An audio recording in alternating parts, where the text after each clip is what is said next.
E hoje, irmãos, sinto assim uma carga do Espírito de falar sobre perdão com os irmãos, porque a gente trata muito,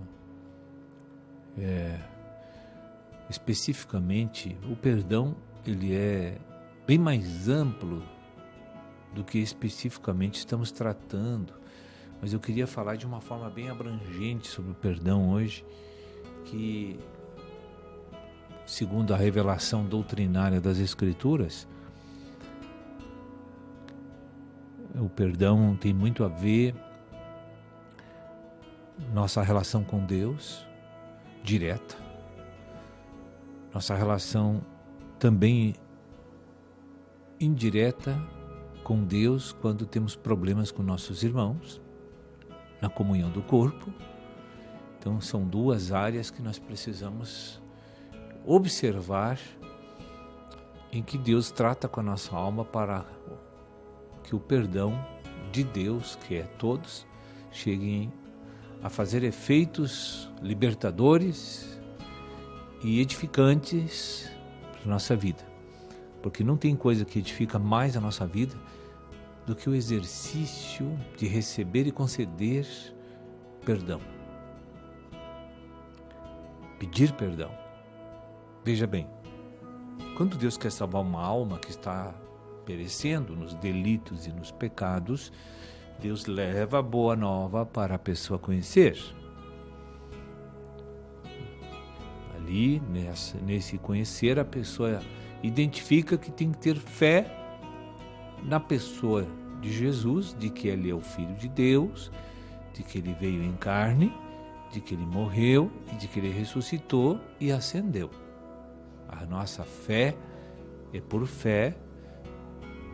O perdão divino chega na nossa vida quando eu creio e tenho fé de que o sangue do Cordeiro Jesus, ele me liberta de todo o pecado. Deus me concede o perdão divino. Então a minha primeira experiência, a tua primeira experiência com o perdão é na justificação pela fé. A gente quase pouco fala assim no sentido especificamente perdão. A gente fala muito de salvação sobre esse perdão. Então esse perdão está embutido, está incluído na regeneração. Mas na verdade a gente precisa ver ele de forma isolada também. Veja que eu nasci em iniquidade, em pecado me concebeu minha mãe, eu não tinha direitos, nem poderia desfrutar desse Deus maravilhoso, eu não poderia retornar à esfera do Espírito, eu não poderia ser salvo, nem viver eternamente, porque eu tinha separação por causa do pecado desse Deus que me criou, desse Deus que governa tudo, desse Deus que é dono de tudo. Veja, se eu não uso de um exercício de uma fé, eu não vou ser salvo. Mas se eu usar da minha crença, da minha decisão de fé, de que Jesus é Salvador e Senhor, eu recebo o perdão de Deus. Então, minha primeira experiência neste reino dos céus é o perdão de Deus que é concedido graciosamente a mim e eu tenho que demonstrar apenas fé. E isso, todos os meus pecados, dali para o meu passado, do dia de eu professar essa fé e ser batizado, aqueles pecados são perdoados por Deus para sempre. E a Bíblia diz que esses pecados não são mais lembrados pelo nosso Criador, pelo nosso Deus, e nunca mais Ele nos cobra qualquer tipo de coisas do passado, imputando culpa sobre nós. Ele leva para o mar do esquecimento todas as nossas falcatruas, todas as nossas disfunções de comportamento, tudo que nós fizemos de errado está apagado por causa do sangue de Jesus, e o Senhor verdadeiramente me torna reconciliado plenamente com o meu Deus, o meu Criador. Isto é, pela fé, sou justificado perante Deus. Sou salvo. Amém? Esse é o primeiro perdão, em que nós temos experiências com Deus. Segundo, que eu quero falar. Aí você já é crente, eu também, nós já recebemos o benefício do primeiro perdão, mas aqui na igreja, no reino do céu, nós pecamos todos os dias. Lembram do lava-pés? O que Jesus queria dizer aqui? Que nós temos que fazer essas coisas aqui na igreja, né? Nós temos que ajudar os nossos irmãos a pedir perdão, a liberar perdão. Nós temos aqui que ajudar os nossos irmãos a sair dos conflitos, sair dos comportamentos pecaminosos. Nós temos que fazê-los crescer, apacentando suas vidas. Mas o lavar os pés também tem algo que nos ministra que refere-se aos nossos caminhos tortuosos depois da salvação, aos nossos pecados cometidos diariamente depois que somos salvos. Neste caso, não é um pecado para uma justificação do meu espírito humano, não. Quando eu peco depois de ser um regenerado, o tratamento, a forma é outra, né? De fazer uma expiação e receber novamente, graciosamente, o perdão divino. Aí nós temos que ir para aquele texto que diz que Deus é fiel e justo. Se confessarmos os nossos pecados, Ele é fiel e justo para nos perdoar. E lá está em 1 João, no capítulo 1, verso 8 e 9, onde nós devemos todos os dias revisar o nosso dia para ver se eu não julguei abertamente ou silenciosamente os meus irmãos. Eu tenho que revisar se não fui grosseiro com alguma pessoa que é do reino, um irmão, se eu não fui um pacificador naquele dia, né? Mas eu usei do meu temperamento hostil para machucar irmãos do corpo de Cristo. Eu tenho que examinar essas coisas porque vivemos num corpo onde estamos interligados pela fé e pelo sangue e pela natureza de Deus. Nós somos parte de um corpo e o corpo é um só. Embora sendo muitos membros, eles estão interligados conosco. E no momento em que tiver um comportamento que prejudique os meus irmãos, no fim do dia, antes que as coisas, que o sono chegue à nossa alma, nós precisamos confessar a Deus e restituir aos irmãos os nossos pecados. Então aí diz que nós temos que pedir a confessar, pedir a purificação, e a Bíblia diz que temos que nos arrepender. 3 coisas necessárias. O sangue de Jesus ainda está à disposição, sabendo que o confessar o pecado significa que eu tenho consciência de que transgredi a lei de Deus e estraguei o reino, prejudiquei Cristo, ofendi um irmão. Segundo, eu peço a purificação, porque o sangue de Jesus ainda nesta era está à minha disposição para aqueles que confessam.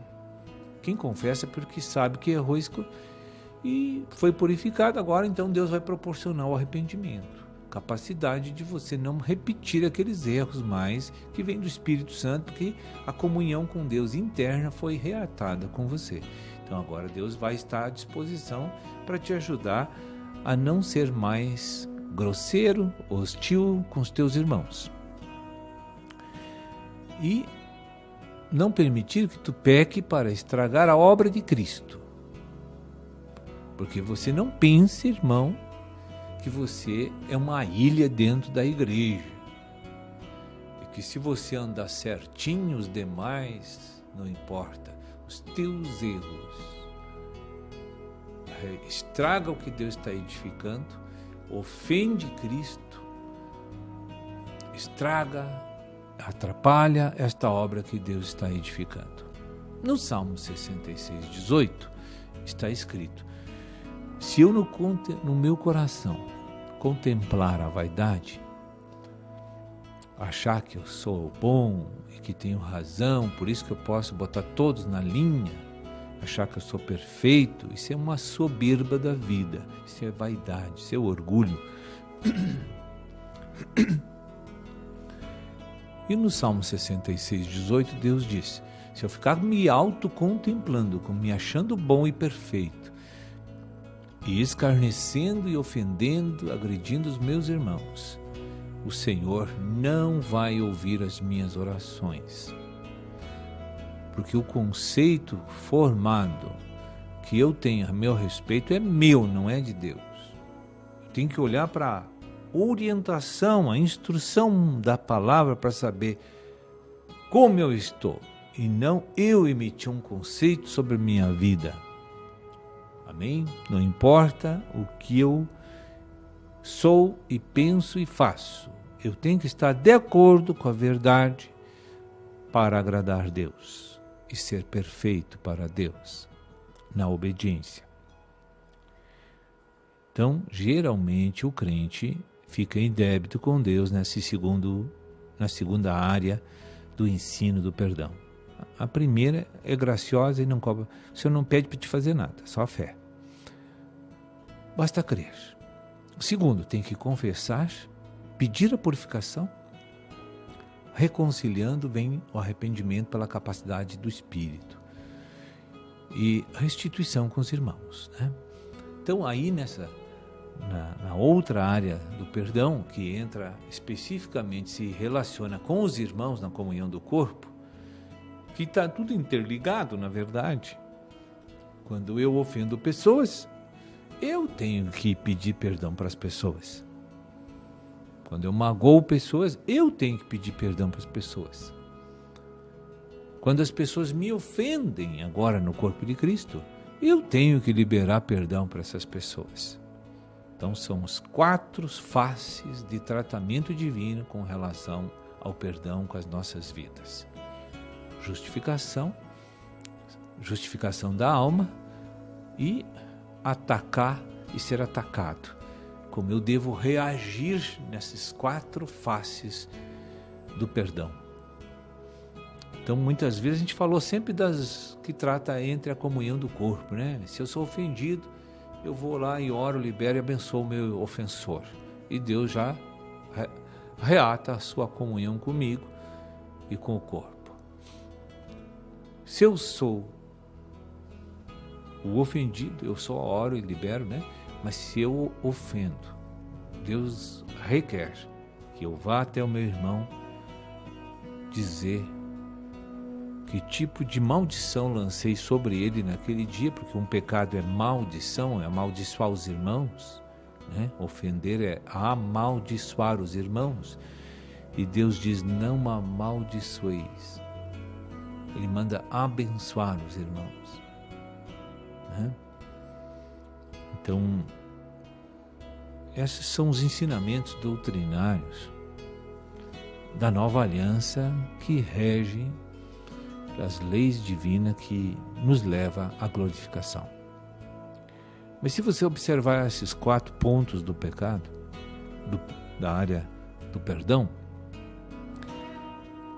a área mais negligenciada são 2. Eu quero citar aqui para que os irmãos revisem isso que eu vou falar agora.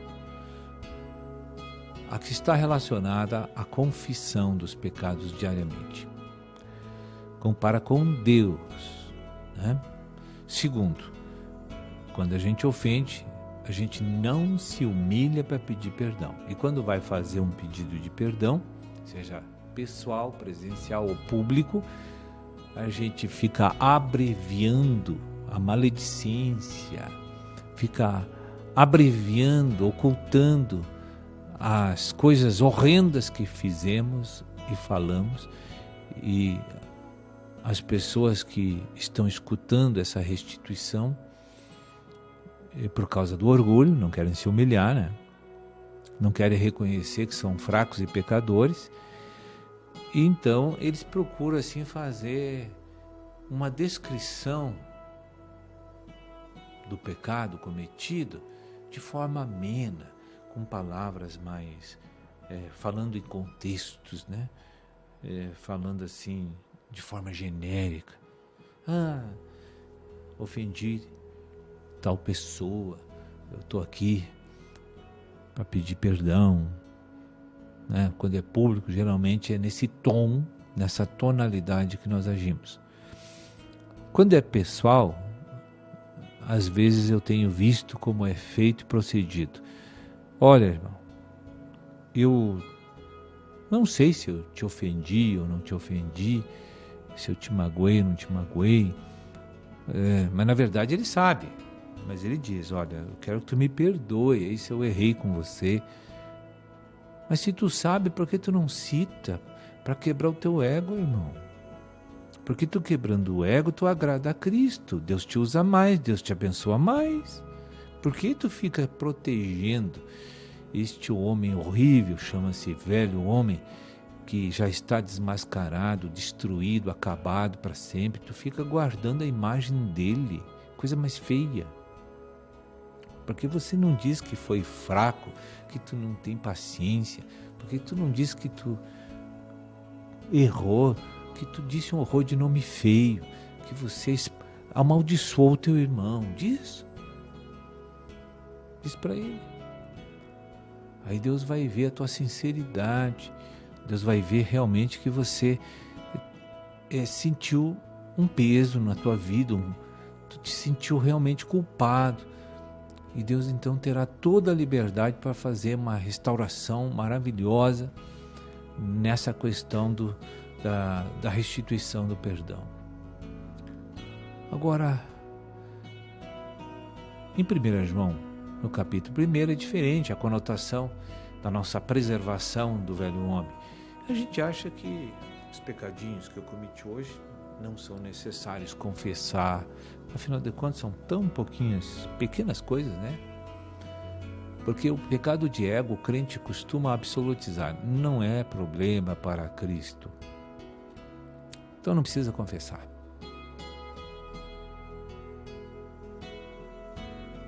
Então, irmãos, queria que você analisasse esses 4 pontos aí, para que teu relacionamento com Cristo e na comunhão do corpo seja mais saudável, e o Senhor não venha privar você da graça, que o Senhor não venha privar você das bênçãos materiais. Olhem para o teu coração agora e veja isso. Isso não é eu que falo, é o Senhor que quer assim. Amém? Eu citei as palavras aqui, né?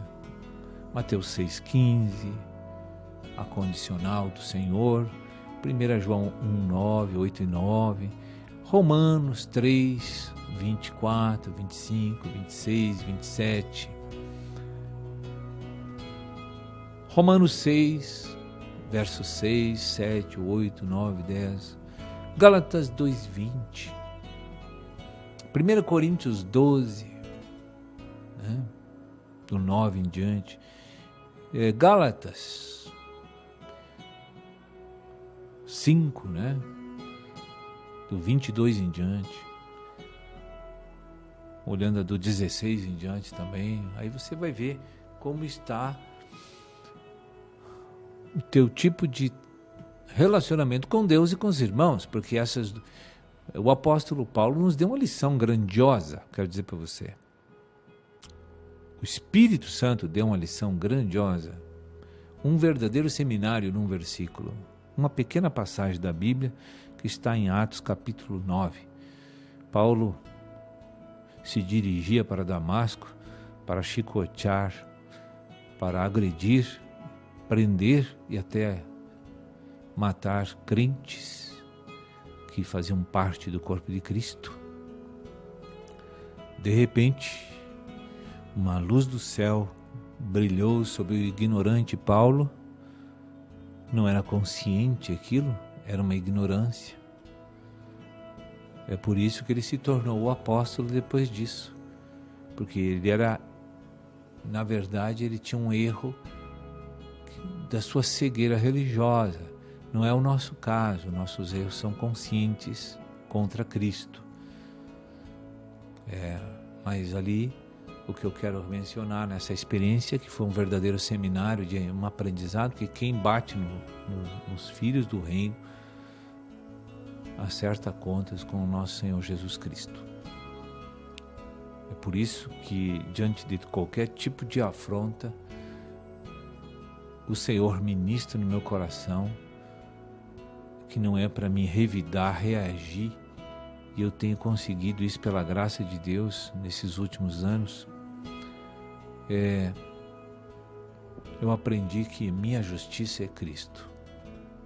Então, se alguém acha muitos pecados, deformidades, problemas na minha vida, eu procuro escutar tudo o que a pessoa falou ofensivamente, escuto, levo aos pés do Senhor para ver realmente o que o Senhor vai me iluminar daquilo que a pessoa falou, se tem procedência da parte de Deus, que o Senhor me ilumine. Eu confesso, eu peço purificação e peço arrependimento e procuro não errar mais, porque a gente tem que escutar às vezes o que as pessoas nos dizem. Às vezes tem algo que é verdadeiro, né? Isso não exime o erro que ele está cometendo, não exime ele da culpa e do erro que ele está cometendo diante de Deus. Mas talvez Deus aproveite essas oportunidades para nos levar a um conserto com Deus. Então, é uma coisa muito interligada, associada, tipo de uma máquina que tem várias engrenagens. A gente tem que aproveitar todas as nossas experiências para melhorar a nossa condição de servo para com Jesus. E não quero ver os meus irmãos, de forma alguma, sofrendo essas privações. É por isso que Deus nos ensina como proceder corretamente. Que Deus abençoe a todos. Louvado seja o Senhor. Amém.